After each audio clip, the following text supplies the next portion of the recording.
Hello, everybody. Welcome back to another episode of A BJJ Marriage, where we talk about our lives as a married jiu-jitsu couple. Is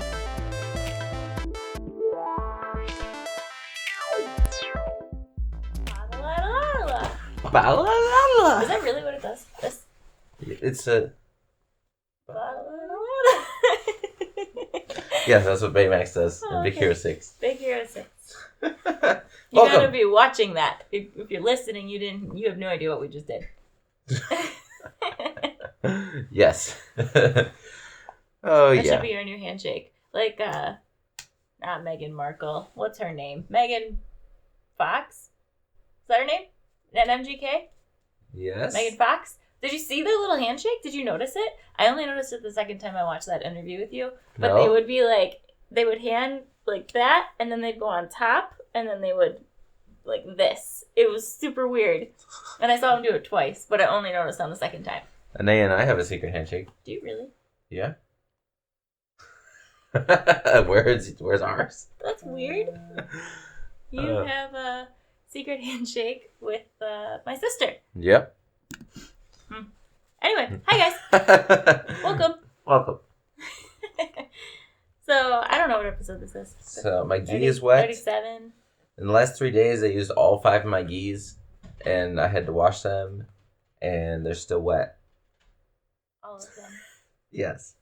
And my belt is still wet from sweat, also. I told him that that's a sign that he's probably training a little too much. No, it's just a sign. I need to buy more gis.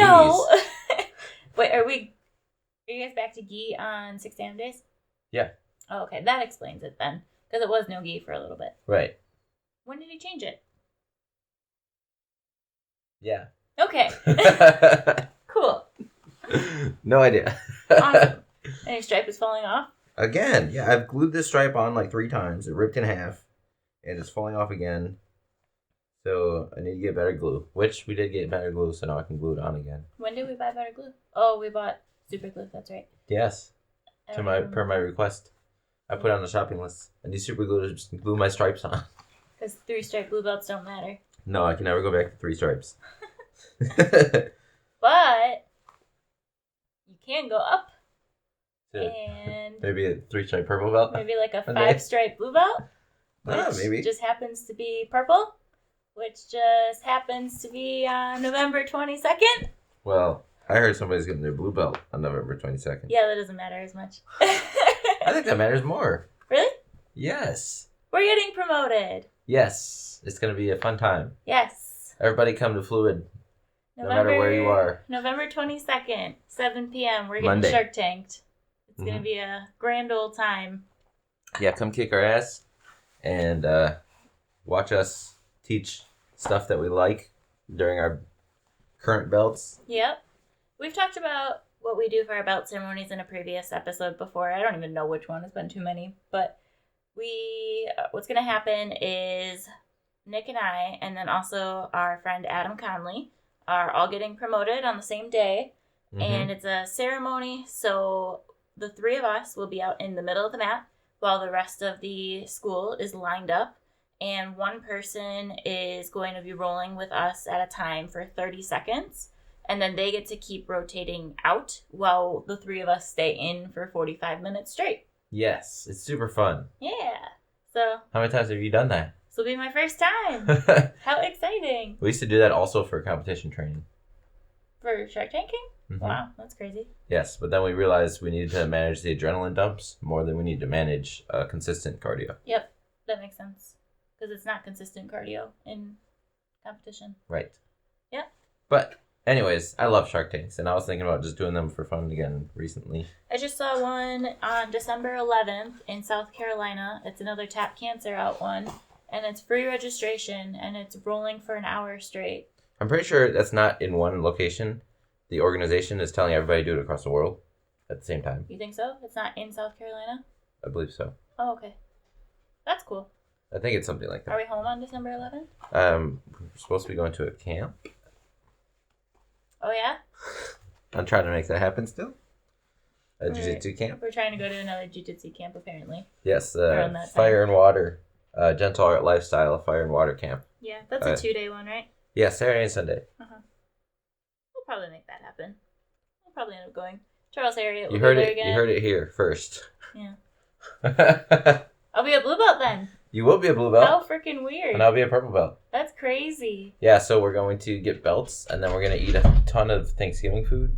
And it's going to be a great week for us. Yeah, because we're getting promoted the week of Thanksgiving. Yes. And it's that Monday. We were going to do it November 8th, but that's the week that we leave to go to Worlds in Las Vegas. And that was just going to be a little too hectic trying to squeeze in a belt ceremony. And okay, the reason she says it like that is because she helps her dad plan all the events. We don't decide when we get belts, by the way. Yeah. Yeah, it wasn't just like, well, that day doesn't work. So. Yeah. No, my dad was trying to pick a day. And because he's competing in Worlds, I just don't think wanted two really exciting things happening at the same time. So decided not November 8th. And then the week after that is the day we come home from Worlds. So obviously that wasn't going to work. Because we always do it on Mondays. Mm-hmm. Like, it's kind of just a tradition at Fluid that we do our ceremonies on Mondays. So November 22nd is where we're at. So if you're from Fluid, make sure you're there. And if you're not from Fluid, everybody else gets a free invite. Yeah, it is. It's an open mat, basically, because we do the 45-minute Shark Tank. And then what happens is each of us are going to be teaching a technique. And what was the purpose of that? Just so that we can learn how to articulate our moves, right? Especially for white belts, to practice teaching something that they're good at already. Mm-hmm. Because obviously if you're getting the blue, there's some sort of move that you are good at that point. Mm-hmm. But it's also to reflect on the move that was like most transformative in your belt progression through that belt that you just passed. Yeah. So we're not going to talk about that. We'll talk about that afterwards. Is there a spider on me? Yeah, there's only a few spiders. Lovely. There's a big one right there. Happy Halloween. Did you see him? Yeah. Cool. His name is George. All right, cool. That's the centipede's name. No, his name is Gary. Oh. How do you get these people messed up? Picking G names. Well, wait till you figure out who Giovanni is, okay? I don't like this game. Okay. Anyway, so we each get to teach a technique, and we're not going to talk about what technique we're going to teach because I think that's supposed to be a surprise. And then I told a couple people, but yeah. Have you? Yes. And then they're like, I hate that move. But everybody loves it at the same time. And then after all three of us teach, and then the class gets to drill it, so it's kind of like a little mini class, then it's an open mat for whoever wants to roll. Yeah, I'll be rolling for like a few hours until my wife says, Nick, we need to go eat. So, yes, it'll be a great time. Well, it's going to be a Monday, so we should leave on a normal hour. Yeah, so a couple hours. Uh-huh. Yeah, okay. But, yeah, that's our exciting news for you guys this week. Yes, it's very exciting. We're getting so set your calendars. It's about a month away. Yeah. The only reason I know it's about 30 days is because some of my Twitter friends told me that I have to dye my dog's hair purple because I'm a purple belt. And I decided I had 30 days to convince Brittany to let me dye the dog's hair purple. So everybody knows that I'm purple. So with all your guys' help... you can dye our dog's hair purple for a day or something. All right. Well, you can dye one blue. I'll dye the other one purple. No, we're not dyeing our dog's hair. Why not? Good luck. Good try. Don't like this. I'm putting it out into the world. We're moving on. It's gonna happen. Okay. So yes. We didn't come up with a topic until about 20 minutes ago. Just so you guys know, because that's how we roll. But I decided that we should talk about food, because everyone loves food. I do love food. I especially love food, but I wouldn't even say I'm picky, because I like just about everything, but I'm very snobby. Like, I don't like ordering food from restaurants of things that I can make at home. Like, I'm not really one to go to a breakfast place and get that all-American classic breakfast where it's eggs, bacon, and potato pancakes or something. Like, I can make that on my stove for like $2. You've never made potato pancakes?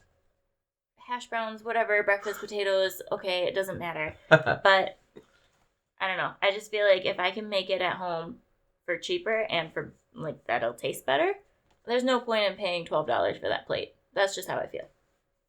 So typically it's my rule of thumb that I do not order food in restaurants that I can make at home.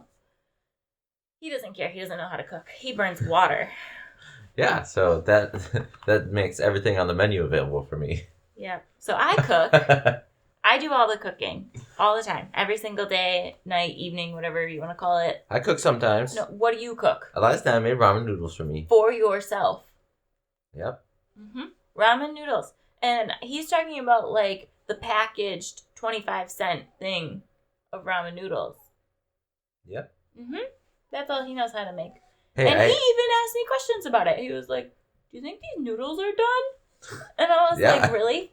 Really? You can eat them raw. You used to eat them raw. Yes, I have. Anyway, I do all the cooking. And it's kind of nice. It's kind of a blessing in disguise is that we're both lactose intolerant. So that cuts out a lot of really bad foods for us just right off the get-go. Because we can't have milk, we can't have cheese, we can't have cream. We do sometimes. But because sometimes it's not worth it. It's not like a cheese-based dish that we'll have. Yeah, I don't really make creamy, cheesy dishes hardly ever. If I do, it's like cheese sprinkled on top of something. Yeah, and sometimes we'll have like a cheesy casserole.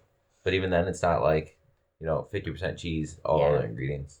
Or like in soup season, I like making cream of broccoli or cream of cauliflower or something like that. And that makes us both die. But that's right. It's worth it. I'm coming to realize it might be the broccoli or the cauliflower that's making us die.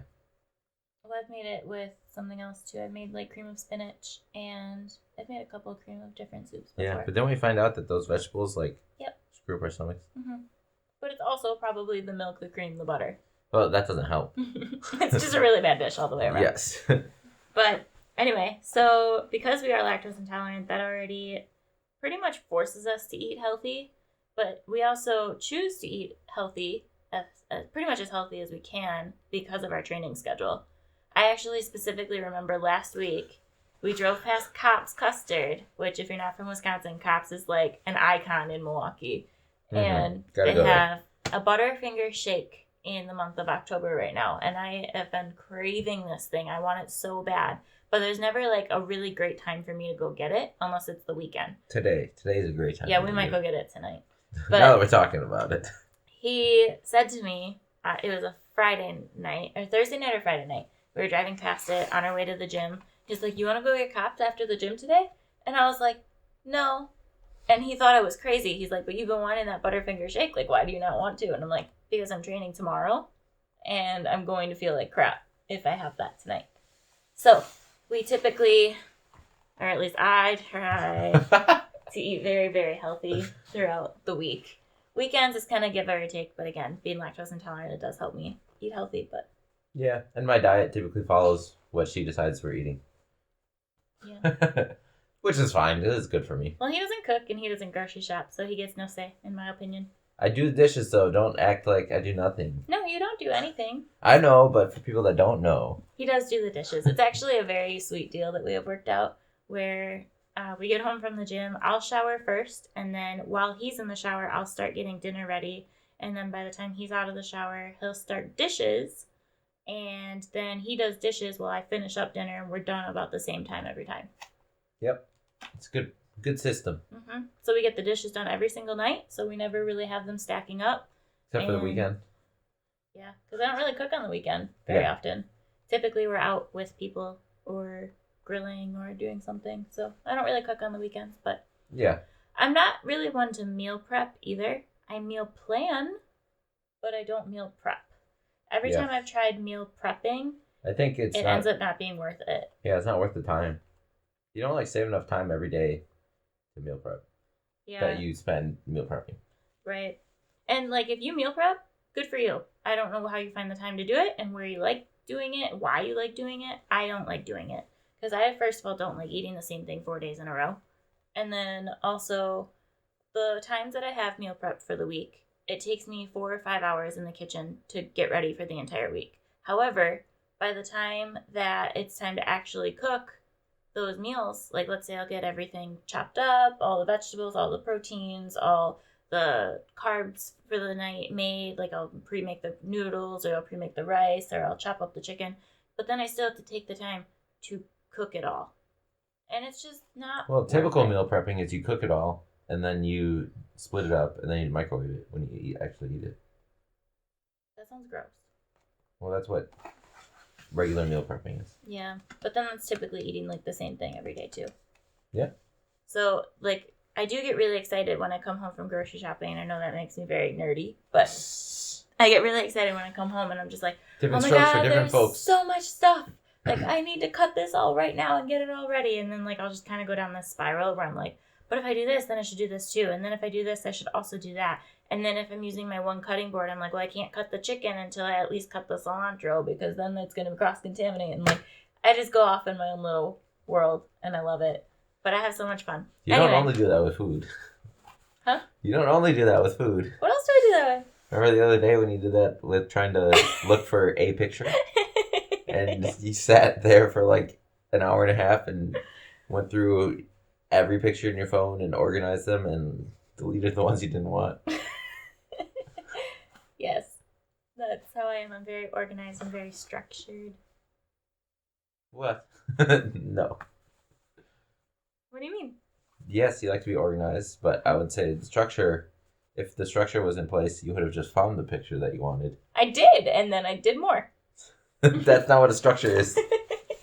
Anyways. So, yeah, I don't meal prep, but I do meal plan.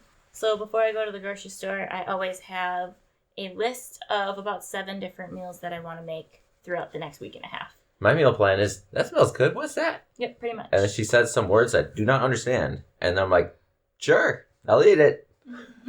There's only been like a handful of things that I've made that I'm just like, that wasn't very good. I don't really want to finish this. I can't even tell you the last time that's happened. It's been a while. Yeah, it has been a while. But I'm getting better at cooking.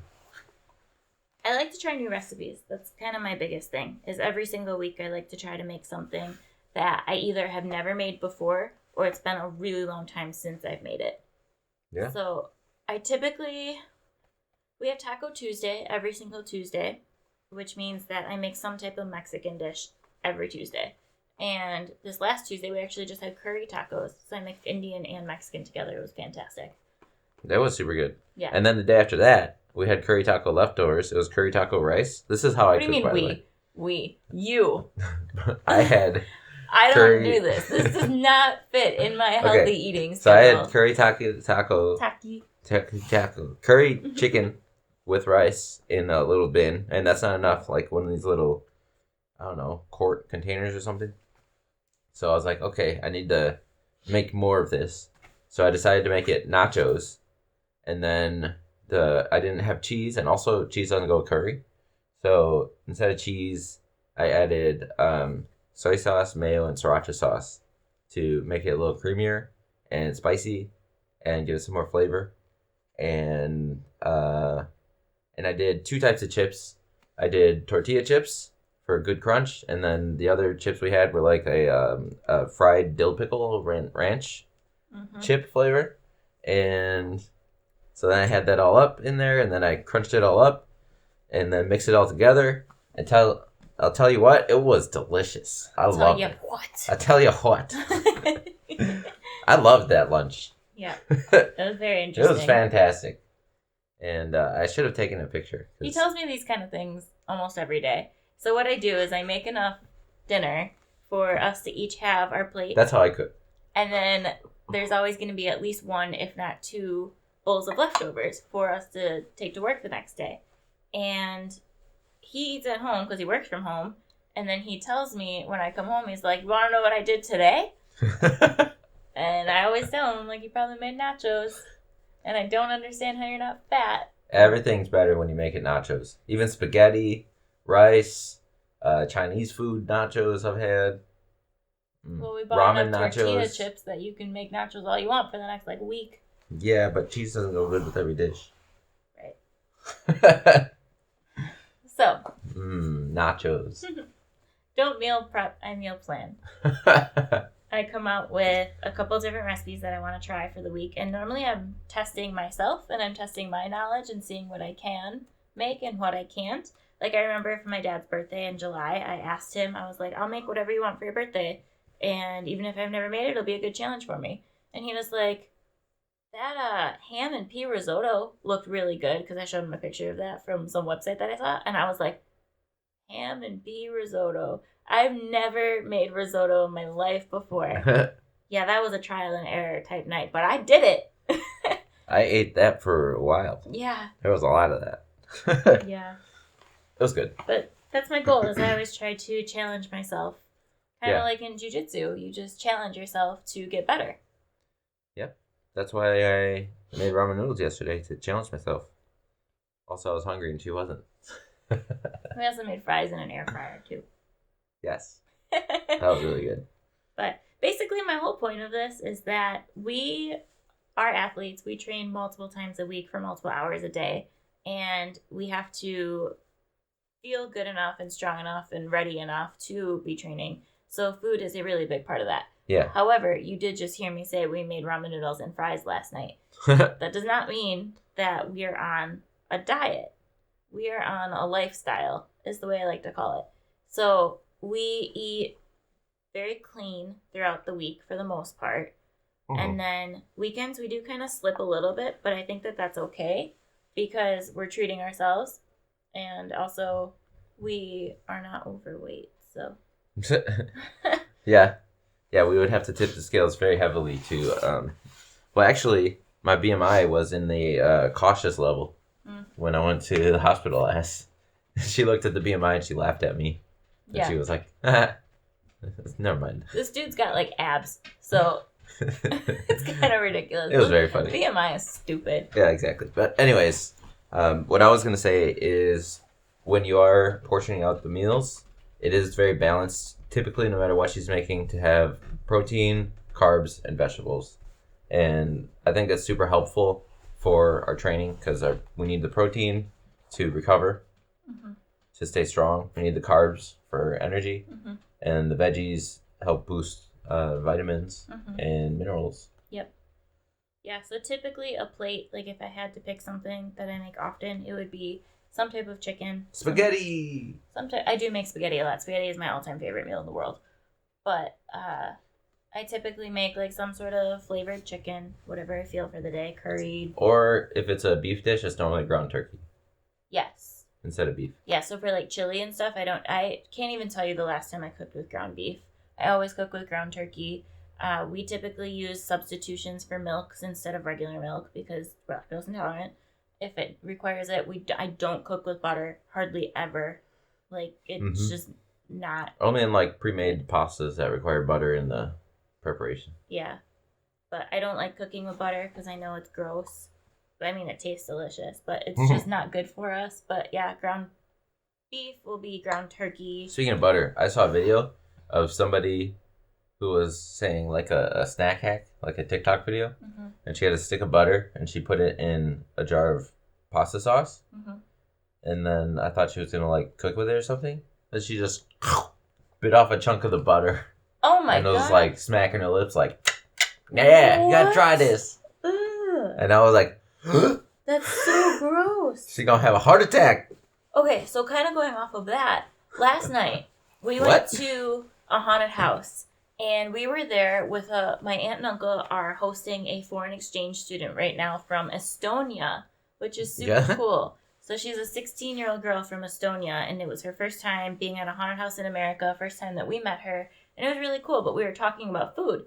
And because, you know, she got to Wisconsin, and of course my uncle was like, we're going to Culver's, and we're going to Quick Trip. And we have to give you all of the Wisconsin-type style foods. Yeah. And then we started talking about State Fair. And all the foods there. And then someone had brought up that there was fried butter. And her face, like, jaw dropped. And she's like, fried butter? And I'm like, yeah. And I think someone even said, on a stick. Yeah. And she was like, you just eat butter?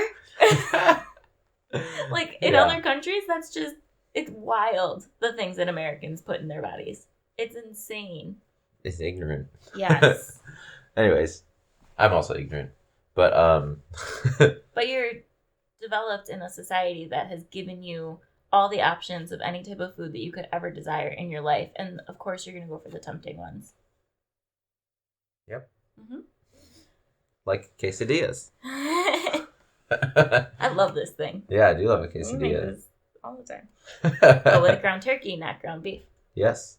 or just with cheese, or shredded chicken, or something. I don't know. Sriracha sauce. Yeah.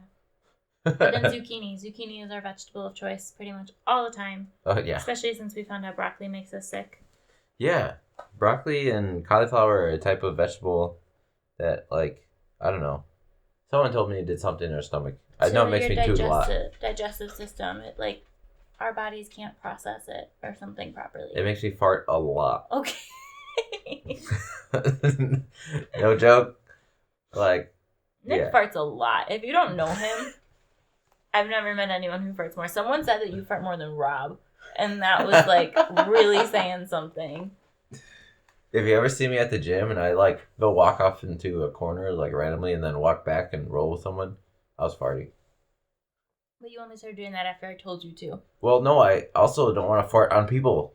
That's very kind of you. Have you ever been hit by a fartaplata? Oh my god. Because that's one of the worst things that could ever happen to you. So to try to avoid Nick's farting at the gym, I try to create balanced meals. And that's our goal. That's the goal. Balanced meals to prevent farting. Yes. That should be the title of this podcast. Oh my god. Jeez. Anyway, so what goes into meal planning, I would say, is basically just what we were talking about, how we want it to be balanced. I always try to plan out, instead of just thinking of like, oh, I really want spaghetti or something. It'd be like, okay, well, what else? So I try to figure out what I'm going to have on the sides and what kind of sauce am I going to have that time. Like, am I going to make it with diced tomatoes? Am I going to make it with pasta sauce? Am I going to make my own sauce? Because I've been really into that lately. Am I just going to do a different sauce that's in my pantry? Like, I try to change it up all the time. But then I also have to pick the vegetable that we want. And then I also have to pick, like, if we're going to have garlic bread or not. Like, are we having those calories? But that's another thing is calories. I don't count my calories. I don't really care to count my calories. Yeah. I don't think I need to unless I'm like on a severe weight loss program where I actually am trying to drop weight for any reason. Right. Other than that, I feel like as long as we eat balanced, I think that that's all that really matters. And as long as we don't see the scale increasing, right, I think that we're in a good spot. And I don't think you should have to put yourself in a box of counting calories. If you feel good, you feel healthy, and you're happy with what you're eating. Yeah. But there's some people that I think what's more important than counting calories is watching your portion sizes. Because that's one thing that helps me drop pounds immediately is my portion sizes. Yep. And if you do have a drastic goal in a short amount of time, counting calories is going to help you manage that faster. But honestly, I don't know how to count calories. It's very difficult. Obviously, there's ways you can learn to do that, but it takes a lot of time. Yeah. But I think portion sizes is huge. And then, like she said, weighing yourself often is very necessary. When I have people on programs where weight is involved in life coaching, I make them weigh themselves every single day and report it in. And then we put it on a chart, and then you can see, oh, Tuesdays I weigh more than I do on Thursdays. Yep. And then we can visualize and start to assess why it is that happens. But weighing yourself regularly at a consistent time is super helpful if you are watching your weight. So I know some people that have tried to like lose weight and ask them the last time they weighed themselves and they're like, I don't know. And it's like, bro, you're just avoiding the problem. Yeah. Like you have to face the problem head on, kind of like in jiu-jitsu, face the problem. Yeah. And before you can actually start tackling what it is. So we weigh ourselves almost every day. I don't weigh myself on Mondays because typically we don't eat that great on weekends. But I know that I'm about to train really, really hard Tuesday, Wednesday, Thursday, Friday, and sometimes Saturday. So I feel like I deserve my glass of wine on Saturdays, and I deserve the fries from the air fryer and things like that. So I typically weigh myself, and as long as I don't see it going up, I don't really care. Yeah. But kind of on that note, I work out enough calories, so that I don't have to watch my food. And that's our goal too, is like, as long as you burn more than you eat, it doesn't really matter, in our opinion. Unless you're trying to lose weight, then there's a big difference. Right. But depends on what your goals are. Right. And if you are, that's great. You should continue counting calories if that's what works for you. It's just not something that we necessarily like to do. So I'm actually part of a weight loss program right now because if I were to compete again, I would like to compete at the 135 and under bracket because I've always competed in the 135 to 150. And I just want to see what it's like to be in a different bracket, challenge myself, go to something a little different, see if I can drop that weight. Because I weigh on average between 140 and 144 all the time. Like every time I step on the scale, I'm around that size. So I was like, well, I really only have like 5 pounds to lose. And there's this free program that my health insurance offers me, so I might as well try it out. And it ended up being a 52-week program. I think I'm on week 6 right now. And man, it is kind of intense. Like it's definitely for the people who are trying to lose like 150 pounds, not for the people trying to lose 5. But they make you set a target goal every single week. 150 pounds? That's how much you weigh. I know, right? But they make you set a target goal every single week. And they give you 3 options to choose from, or you can create your own. And so I typically try to choose their options just because I'm going along with it, going with the flow, seeing how it works and how everything goes. But the app actually lets me count calories. And one of the goals, I think on week 2 or 3, something like that. But it was you should count your calories for 3 days this week. Not every day, but just pick 3 days out of the week that you want to track everything that you eat. And I didn't do it. I did it for one day, and then I was like, this is a lot of work. I don't want to do this. Yeah, I've tried counting it before with apps that you can just like type in food you ate or like scan the barcode of what you ate. Yeah, that's all this is. Yeah, and it was like, first of all, I realized I eat a lot more than I think I do. Yep. Because like every time you eat, you got to put something in there. Every time you drink something, you got to put it in there. Yep. Every time you put anything in your mouth, they say, is what you have to count as calories. Anyway. That's what she said. So last week, they make me reset my goal every Thursday. And last week's goal was to really test your hunger and like only eat when you're hungry is basically what the goal was. So if you were just be eating all the time. Well, if you were snacking just to snack, like, are you really hungry or are you just eating it because it's in front of you? And then it was asking you, how can you avoid that? Like, what can you do differently? Like, I remember we bought cookies when he was on competition diet, but I wanted them because it was an online order, and I didn't know if they were going to be available again. But I hid them. I put them in a cabinet far away, so it wasn't even tempting to us to eat it until after his competition. So that's a good way to do that, is that if you crave those snacks and you want those snacks, to put them somewhere else until you feel like you have earned them. Step 1 of the habit cycle, remove the cue. And it is. And this program actually makes me think about my Odyssey quite a bit because it's very like, I mean, it's a group program, but at the same time, it's very individualized because you do pick your own goals and you work towards it.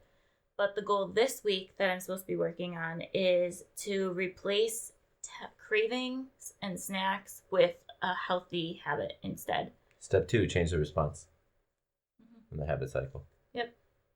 And there we are. No, that's step 3. Cue, craving, response, reward. Okay. Yeah, but that's what I'm doing right now.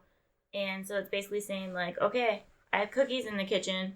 I really want that cookie, but do I actually like need that cookie, or could I go for a walk with my dog instead? Type thing. I have the cookie. I mean, I ate the cookie because I don't care. Yeah. I'm not trying to drop weight, but I could see how that would be very helpful for someone who is trying to lose a lot of weight, like how these steps could be really, really enhancing in their journey. For me, it's just kind of a, let's see what they say this time type of thing. Yep. But it's a really cool habit to get into, and I just don't like calorie tracking. Yeah, that's not for me. Unless I really wanted to get to like 155 pounds for a fight or a competition or something. Yeah. But right now I'm not in that stage of my life, and that's fine. Right. Because that would be a challenge. Mm-hmm. That's for sure. Yeah. The other thing about cooking for me too is then my BMI wouldn't be cautious. Right. I grew up around really good cooks. My mom was amazing at cooking. She worked in tons of restaurants growing up. And then my dad was always also a very good cook. Like, it just wasn't normal, typical, pot roasts and crock pot meals, which are great. But, like, I just feel like that's what a lot of typical families do. Hamburger helper. Yeah, throw stuff in the crock pot and call it a day type thing. My mom spent like 3 or 4 hours cooking, making dinner every single night. And that was a little excessive. But that's just who she was as a person. And I wasn't going to question her because her food was amazing. And then same with my dad. He would always come home from work and cook and make all these crazy meals. Like his chicken kick was always super good and stuff. So basically I've grown up around good cooks my entire life, and it just made me want to be a good cook. So when I was in high school, I actually made a cookbook for myself. Like I actually designed and created this whole cookbook of all the recipes that I could possibly think of as a 16, 17-year-old girl, and put them all together. And I still use that pretty often, but now I'm working on a more extensive, more professional looking one. And Megan actually said to me this week, I was rolling with her and she was just like, you should make a cookbook. And I was like, I actually am in the middle of making a cookbook. She's like, you could really sell that. It would be good. Your food looks amazing. And I'm like, thanks. So now I'm kind of thinking about making a cookbook. Yeah, you could do that. Cooking for BJJ. Mm-hmm. Buy a BJJ married. That'd be cool. Idealist. Yep, that's going in the book. Yep. The idea book. Anyways. But I could add a section for cheat days. Like the last section, all the types of nachos I've made. Right. It would be, that'd be a cool idea, actually. I might start. It's been on my radar for like 2 years now that I want to actually like start it. And I did start it, but I haven't like put a lot of effort into it. Like I have a list going on Google Docs right now of recipes that I would like to add in there. Oh. And there's actually some recipes already like copied and pasted into that Google Doc. It's just a matter of organizing it, making it look pretty, and actually adding my own flair to it, and then taking pictures. I wonder if recipes have like a plagiarization issue. I think if you publish it, I think it's fine. Yeah, I know that, but like... That's why I said I would add my own flair, because typically I change recipes anyway. Sure. To be my own thing. That makes sense. But I'm just wondering, because like recipes are pretty universal. Yeah. For like dough or like random stuff, like noodles, like how to make stuff. So I guess if it's stuff like that, it wouldn't be plagiarized. Yeah, whatever. Right. My brain just... Woo! Okay, let's go back. But... That's kind of like how I taught the kids Barambolas this week. Oh my goodness. There was 2 yellow belts and a gray belt. He's like, let's learn Barambolas and De La Hiva. They actually got it, though. They were doing pretty good. They needed a good ookie, but they did it. Yep. They didn't do it to each other, but when I helped them, they did it. And that was a win for me. Yep. Anyways. Yeah, okay. My brain is... Yeah, you're wild right now. You're going off on a lot of tangents. ADHD. Did you know Nick has ADHD? No, I live an exciting life. I'm excited all the time. Okay, we need to talk before I do. Okay.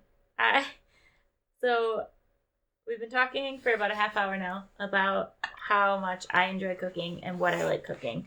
And it kind of all circles back to our training. I don't think that I cooked the way that I do now, or even at all, really, up until we started training.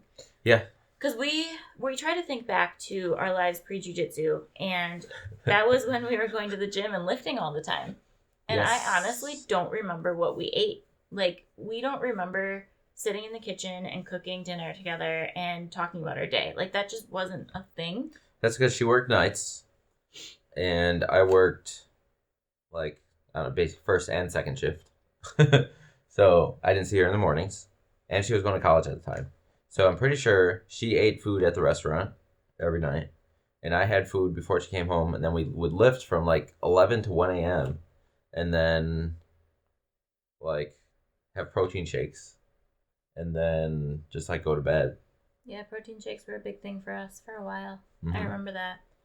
And I always had to get the vegan ones so I wouldn't have milk in mine. Yeah, and I would also eat at work, but then I'd always make like chicken patties before she came home. That was my meal, chicken patties and buns. Yeah. And ramen noodles. Those are like my main food groups. But I also frozen told him chicken patties. that he can't eat like that for the rest of his life. At the time, he was like 23, 24, so it was fine. But I'm like, you're getting older, you're training a lot. Like, you can't keep putting that kind of crap into your body or you're not going to be able to keep up. And, I mean, so far he's doing fine, but I've also changed his diet very dramatically in the last couple of years. That's true. So we do typically try to, again, eat the balanced meals, but also just as healthy as possible without feeling like we're being restricted. Like, I feel like diet has such a negative connotation to it, where when people say diet, they immediately just think salad. and like no bread. I tell you what, I ain't eating no salad. He doesn't touch lettuce. And we don't eat seafood anymore because a big thing for us is we used to eat a lot of salmon and tuna.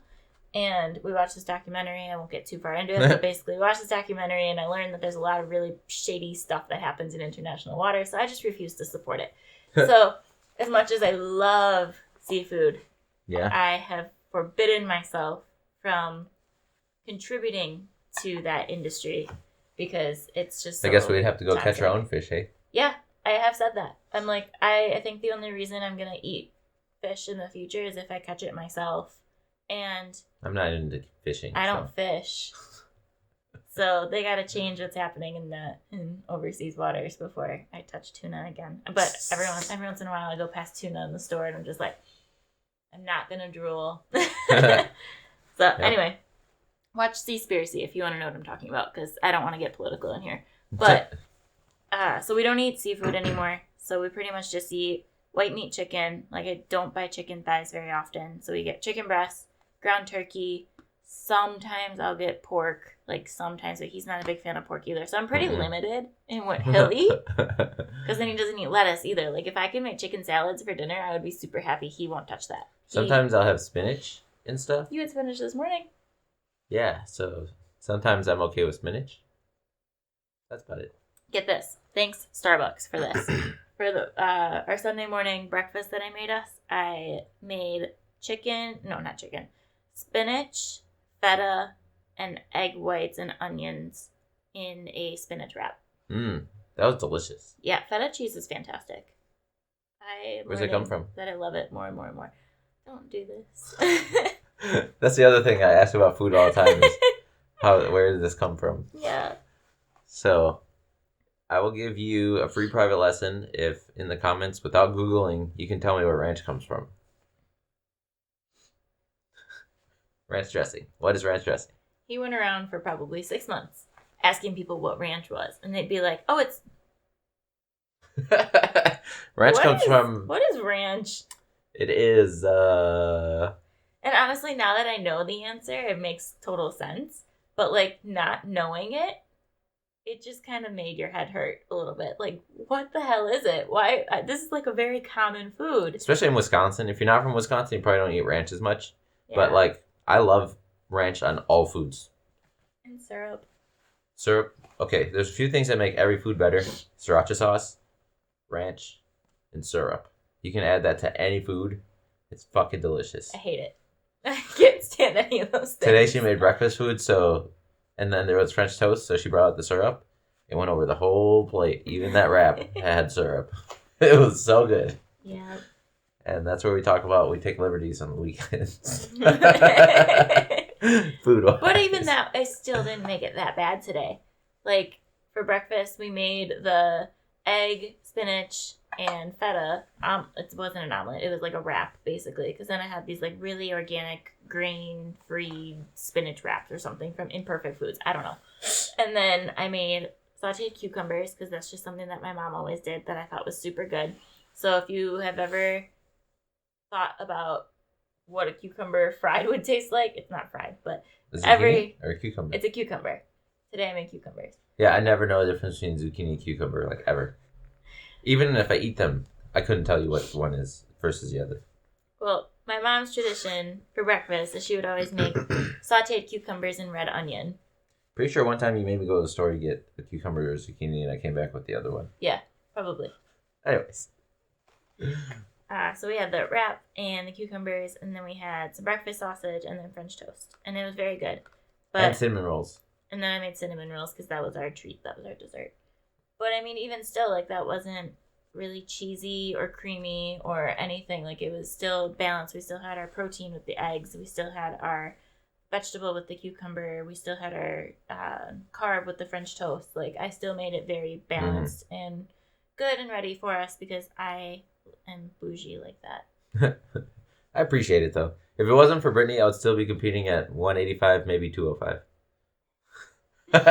But I get to compete at 170 because of her. Yeah. And I think it would be possible because of her if I wanted to compete at 155. Probably. But that just seems like I don't have the reason to do that right now. Make your portion smaller. That's it. That's all you'd have to do. Yeah. Because I cook healthy enough. Like, I don't cook with butter. I do cook with a lot of salt, though. That's one thing I won't give up. I love salt too much to give that up. I don't cook with butter. I cook with oil. And I just think salt is something you can't get me to get rid of. Like, actually, with my Real Appeal weight loss program, they sent me a cookbook. And I was really excited about it because I just love new recipes. And I, like, picked out all these recipes that I wanted to make. And every time that I made one this week, it didn't have seasoning. And I was like, what? Well, that's a problem. I'm like, this needs seasoning. And I have an entire spice cabinet that I frequently use all the time. Like, I don't just use salt and pepper. I have a lot of seasonings. And when it said no seasoning, I'm like, oh, well, now it gets lemon pepper, and now it gets cumin, and now it gets sriracha salt, and all this stuff. I'm like, screw this book. So I'm actually about to give it to my dad because he wants to have healthier recipes for the next 2.5 weeks for Worlds. Yep. Yeah, I get seasoning on all of my meals. I add sriracha salt and cayenne pepper, sometimes red pepper flakes. Mm-hmm. Oh, I also cook with garlic powder instead of garlic salt. And I used to use Lori's seasoned salt a lot, but I kind of switched from that to just garlic powder and onion powder. And then I also bought this table salt, or like it's called a table blend, and it doesn't have any sodium in it, but it has a bunch of different seasonings that like brightens everything. Plus, the everything bagel seasoning is really good on sauteed vegetables. So I'm a big spice person, seasoning person, which is why she likes me, because I'm spicy. Yeah. But let's shift gears just a little bit, because we've been talking about our normal diet and what we do to stay fit and hydrated and ready for the gym. But it's I think it changes 100% when we're in competition diet. Yeah, competition diet is different because it's got to be a lot cleaner, because I want to be firing on all cylinders when it comes time to compete. So a few weeks beforehand, we start shifting to a lot cleaner foods. And we did try one time to do like a keto, and we found out that was a bad idea because I had no energy that competition. Yeah. It was actually the worst performance I ever had in competition. Yeah, so I would highly suggest, if you do train, and I don't blame it only on food. No, but I wouldn't do keto getting ready for a competition. Unless you continuously do keto for like a while and that's what you normally do, then you're probably fine. But if you like just try it to compete at a certain weight, you didn't give the keto enough cycle for you to have burning your fat energy instead of your carb energy. Yeah, that was a little rough. But yeah, it was something really new, something good to try out, and now we know not to make that mistake in the future. Right. But yeah, portion sizes is huge so that you can make weight. And then balancing it out enough so that way you do have energy and ready to get out there and give it your all. Yeah. Seems a lot simpler than it is. Yeah, definitely. And I mean, we do eat very clean throughout the week, but then when we're on competition diet, it just gets even cleaner. So like I said I don't cook with butter, I cook with oil, but on competition diet, I cook with chicken broth. And then on competition diet, I won't even look at chicken thighs. I'll only get chicken breasts. And I probably won't even look at something that has a sprinkle of cheese because I don't want to add those extra calories if we don't need them. So a competition diet, a big one that I like to make is zucchini boats. Yeah. Is I'll carve out some zucchinis and I'll fill them with ground turkey and marinara and some vegetables, and then we'll cut it up and eat it like that. Same with spaghetti squash boats. I'll make those a lot too. Another big one is quinoa. Like we love quinoa. So yeah. I'll do quinoa I'd say I do eat more veggies when we're going for competition to add the volume of food up a little bit, but to make it so it's not so heavy. And he used to never eat vegetables until he met me. He hated vegetables. They're fine with enough sriracha.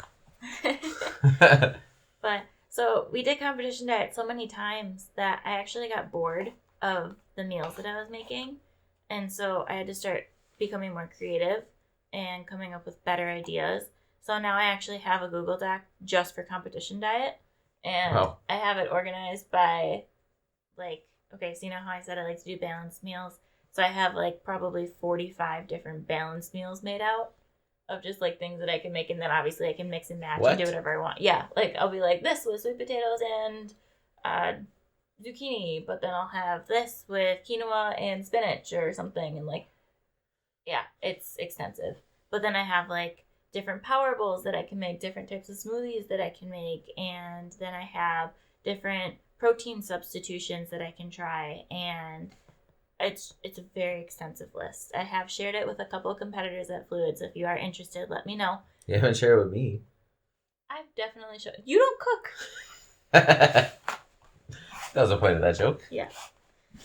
But no, I've shared it with a couple people from Fluid before, especially when they're getting ready for competition, because it's to keep you energized and to keep you happy with what you're eating, so you don't feel like you are just eating chicken breast and brown rice. Yeah. Because I feel like that's what a lot of athletes end up pushing themselves to, is just chicken and brown rice, because that's all they feel like is good for them. What is it? They always eat that fish, not cod. Trout? No. There's a fish that they always eat. Whatever. I can't think of it. But we don't eat fish heavy, obviously. Go watch Seaspiracy. Yeah. Anyway. We also have a smoothie every morning. Well, most mornings. And that helps a lot with energy throughout the day and vitamins. Vitamin C, yeah. Keep us healthy. Mm-hmm. That's typically my breakfast. So every morning before I leave for work, I'll make a smoothie for us. And then at work, I'll have the leftovers from the dinner night before, or a salad. I typically always keep stuff for salads in the fridge too. And then I'll make nachos. Yep. And then for dinner, I'll just make whatever's on the plan. But I'm a big list person, so I have lots and lots and lots and lots and lots of ideas of different combinations that people frequently ask me what to do when it comes to cooking. Like, actually, my coworker and I were just talking this week about why her pot roast didn't turn out, and I told her I felt like the black belt in the situation, where like she was just like, I did all this and this and this, but it just wasn't working. And I'm like, well, you just had to do this, and she was like, that was it. And I'm like, yeah. And honestly, the biggest difference was I asked her, I was like, did you cook it on high or low? And she's like, high. And I was like, gotta cook it on low. And she's like, that was it? That was the only thing? And I was like, mm-hmm. She's like, oh my God. But I felt like, I don't know, I felt really cool. Like, I definitely felt like my dad does on Fridays, where it's just like, oh yeah. Like, obviously, you just move your finger and you're fine. Yep. That's funny. Yeah, just change the angle, stop on your feet like this, and put your foot like that. Yep. And there's no problem anymore. Yeah, but even right before we were filming this podcast, I got a text from our friend Dave, and he had said, hey, I have a cooking question. Can I call you? And I was talking to him, and he was just asking something about a bake that he's about to make for the week, because he's meal prepping right now for Worlds. And I just helped him make it better. And he was like, oh, that's all it is? And I'm like, yep, that's all it is. So if you have cooking questions, let me know. I'm your girl. I'm here. I'm good at it. Yeah, don't ask me about it. And then I told him, we were watching a show, and there was someone on there who her job was being a private chef in LA. And I'm like, oh my God, that sounds amazing. I would be so good at that. He's like, but then you have to work nights and weekends. And I'm like, true. I'll keep cooking as a hobby at this point then. Right. Yes. So yeah, diet can obviously is a huge part of your life. Mm-hmm. And just like any other tool in life, it's something that you can use to make things better for yourselves or use to create issues in your life. So, think about the food you're eating and what your goals are in life and if those things align or not. Yep. If your goal in life is to live longer, then you might want to take a look at your food. So I saw a post once, and if you follow our page on Instagram or on Facebook of BJJ Marriage, you'll see that during competition time, I will definitely post what I'm making. I'll post a lot of our meals. I don't typically post the recipe because those are mine. But if you do want them, I'm very open to sharing them. I just don't put them out there publicly. And I do a lot of hashtags at the end of it for social media purposes. But one of the things that I thought was the coolest thing that I saw, and it was actually from my friend Kayla, so shout out Kayla Witek. She made this plate, and it was very colorful, and she had hashtagged it saying, food is fuel. And I was like, it's so true, though. Like, we don't eat because we want to. In America, we do. But we eat because we have to. And if you're going to eat because you have to, because that's what fuels your body to continue moving and acting in a proper way, then you should be filling it with the nutrients that it needs. And so when I do make a balanced, colorful plate, I always hashtag it with food is fuel because that's what it is. And then after I started using that, I saw another one and it said food is love. And I was like, oh, that speaks to me. That is so my life. Food is I put so much love into my cooking. Like, it's crazy. It's funny. Everybody always asks what she does to make food better. And then before she even like saw that hashtag, I always tell people, well, obviously she cooks with love. So it just tastes that much better. Yeah. So now our typical hashtags, if you want to look any of them up, are hashtag a BJJ marriage, food is love, food is fuel, competition diet, and then whatever the meal is, probably. Those are the typical hashtags. Yay. I love it. I love cooking. You can see I'm just like a little kid over here talking about it. So I think it's super fun, and I think it's a very good creative outlet for me. Yeah, that's fun. I like eating. And before I met her, I didn't try much. But she's so good at cooking, I will try anything, not even what she makes, anything anyone makes now. Yeah. Because I realized I was limiting myself to a lot of life by limiting the foods I'll try. We're very ethnic eaters, too. I typically don't make, like I said, the crock pot stuff or just burgers and things like that. Like, I love cooking Indian food, and I love cooking Mexican food, and I love cooking Asian food. I make so much Asian food, it's ridiculous.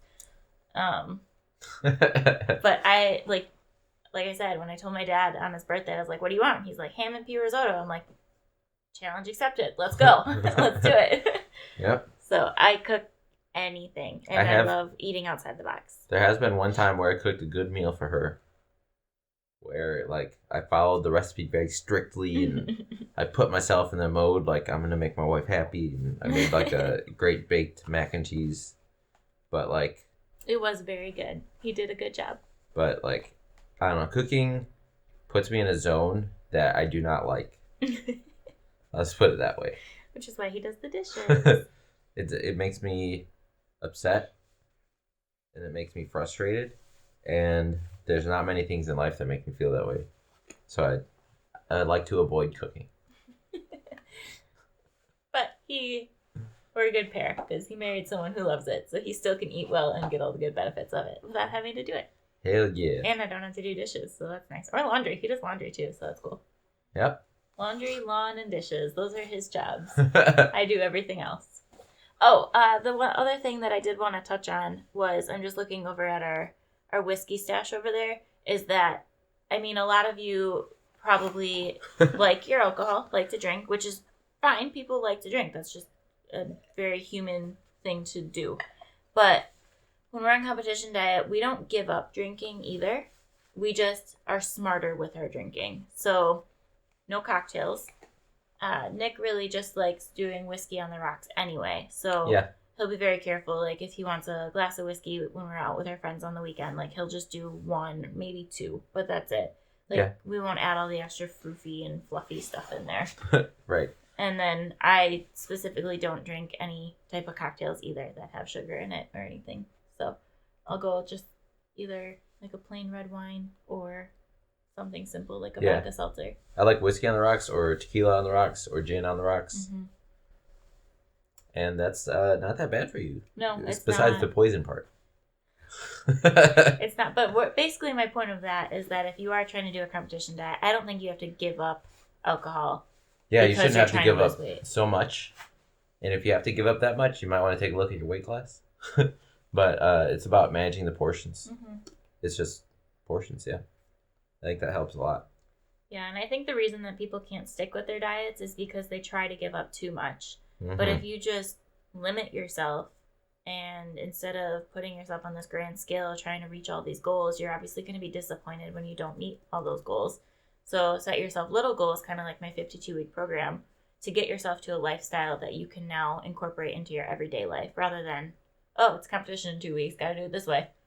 Yes.